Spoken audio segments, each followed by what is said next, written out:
Queridos irmãos, queridas irmãs que estão sempre junto conosco no canal Escola Franciscana de Teologia. Estamos hoje celebrando a festa de todos os santos da Ordem Seráfica, da ordem fundada por Francisco de Assis, 29 de novembro. E para a nossa formação permanente, escolhemos mais uma vez o Frei Celso para nos ajudar sobre o significado dessa memória que a família franciscana faz no dia 29 de novembro, a memória de todos os santos da Ordem Seráfica. Estamos aqui onde o Frei Celso Marcos Teixeira habita, a fraternidade de Rivo Torto, em Ribeirão das Neves. Frei Celso, muito obrigado pelo seu sim. Queria que você colocasse para nós aí, no canal, o significado de celebrar todos os santos da Ordem Seráfica.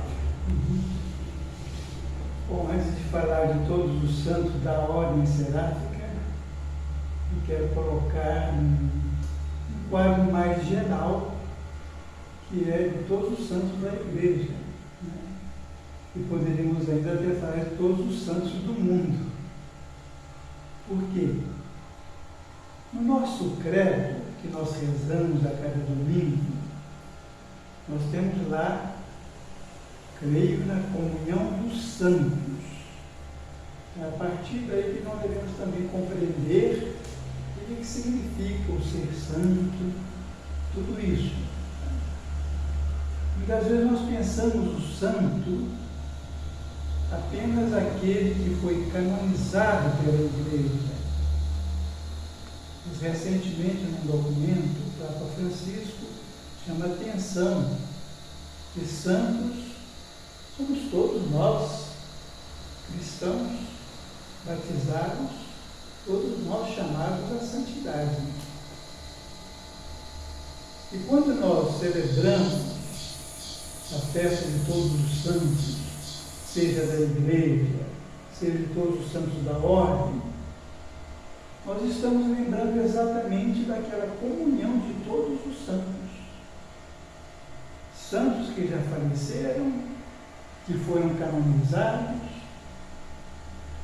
santos que estão no céu, por assim dizer, e que não foram canonizados,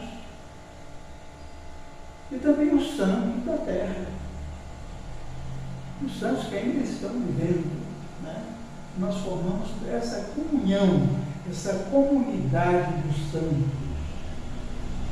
Por exemplo, na teologia antiga se falava da tríplice igreja, a igreja triunfante, que é dos santos que estão no céu, os canonizados e mesmo não canonizados que estão no céu. Então chamava-se igreja triunfante. E igreja militante seria a igreja neste mundo, enquanto nós estamos militando e somos santos também. Aliás, interessante que nós rezamos na missa, nós falamos, nós somos ainda santa, igreja santa e pecadora. Porque ao mesmo tempo que somos pecadores, mas nós temos um grande chamado, nossa grande vocação à santidade. Isso já nos faz santos também. Então a igreja militante neste mundo, peregrina neste mundo, essa igreja também é santa. Nós somos santos em certa medida, caminhando para uma santidade mais plena. Mesmo falando da teologia antiga, a terceira parte da igreja era chamada de igreja padecente. E na teologia antiga se compreendia aquelas almas que estão no purgatório, e toda essa teologia, portanto, das almas do purgatório. Quer dizer, uma igreja que está se purificando para entrar no céu. Então hoje, quando falamos de santidade, nós não pensamos somente nos santos canonizados. Aliás, o Papa diz muito interessante, quem é que não tem um avó que foi muito santo? Não é? Um avô que foi muito santo, um pai de família, uma mãe de família, santos, verdadeiramente santos. Então a santidade é para todos nós. E quando nós comemoramos, por exemplo, todos os santos da ordem, estamos falando daqueles canonizados, que para nós servem até hoje de exemplo de virtude, exemplo de serviço a Deus, exemplo de serviço também aos pobres, né?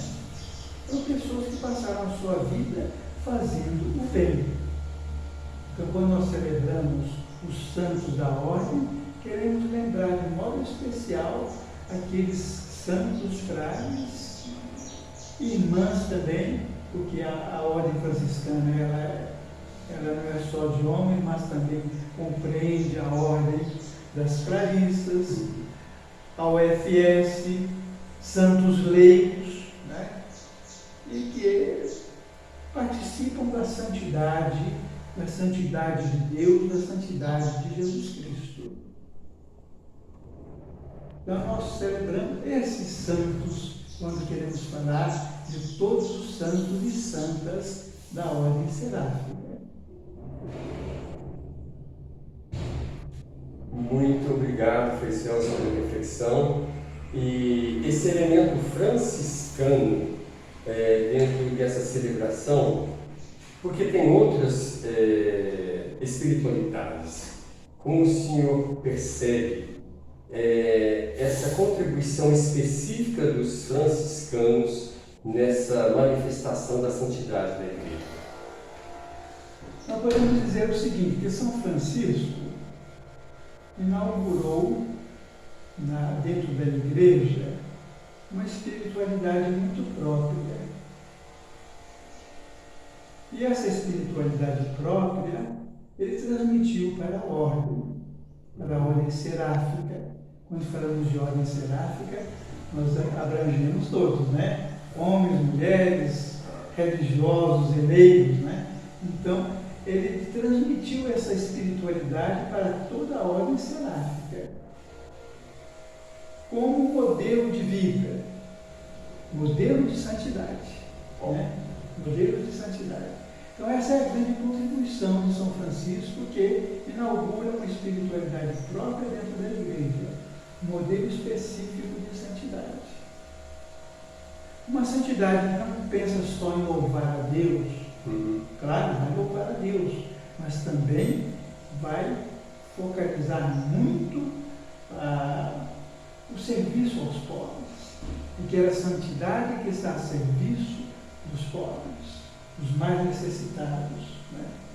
Então, nesse sentido, nós podemos dizer que essa é uma característica da nossa espiritualidade franciscana, de uma santidade franciscana, se podemos dizer. Nós estamos aqui na capela da Fraternidade Rivotur, em Ribeirão das Neves, dos Frades Menores.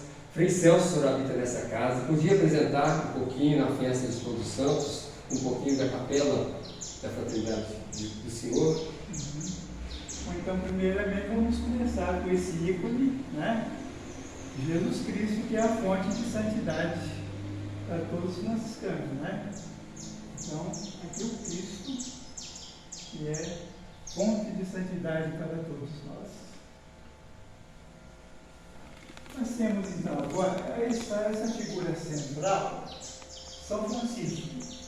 Nós podemos reconhecer pelas chagas das mãos, né? São Francisco. Aqui ao lado está São Pascoal Bailão, é um frade espanhol, irmão leigo, muito devoto da Eucaristia. Por isso ele é apresentado, né, sempre como aquele que está adorando a Eucaristia. Ao lado de São Francisco, ao lado de São Francisco, nós vemos São Leonardo de Porto Maurício. Esse santo ele foi um grande propagador da devoção da Via Sacra. Desde o início, os frades na Terra Santa começaram todo um trabalho de Via Sacra. E ele é que propagou a Via Sacra na Europa. Este outro é São Pedro de Alcântara, também um santo espanhol. Ele era muito rigoroso na penitência, um exemplo de penitência corporal. Foi muito amigo de Santa Teresa de Ávila, contemporâneo, confessor de Santa Teresa de Ávila, inclusive. E aqui temos Santo Antônio, que nós reconhecemos pelo menino Jesus, que viveu na época de São Francisco, né? Aqui temos Nossa Senhora de Lourdes, que é, vamos dizer, uma iconografia bem atual, porque é de 2 séculos atrás, né? Nem 2 séculos atrás é que surgiu a devoção a Nossa Senhora de Lourdes. E aqui temos um quadro da Anunciação. É uma cópia um quadro que está na Porciúncula, né? Lá em Assis. Então, uma anunciação, um detalhe da Anunciação. É um quadro antigo, quer dizer, esse aqui é réplica de um quadro muito antigo, do século XV, me parece, né? Ele se encontra, portanto, na Porciúncula, na capelinha da Porciúncula, em Assis, sobre o altar-mor. Muito obrigado, Frei Celso. Nos encontramos ao longo das nossas oportunidades de formação no canal da Escola Franciscana de Teologia. Muito obrigado pela audiência, paz e bem.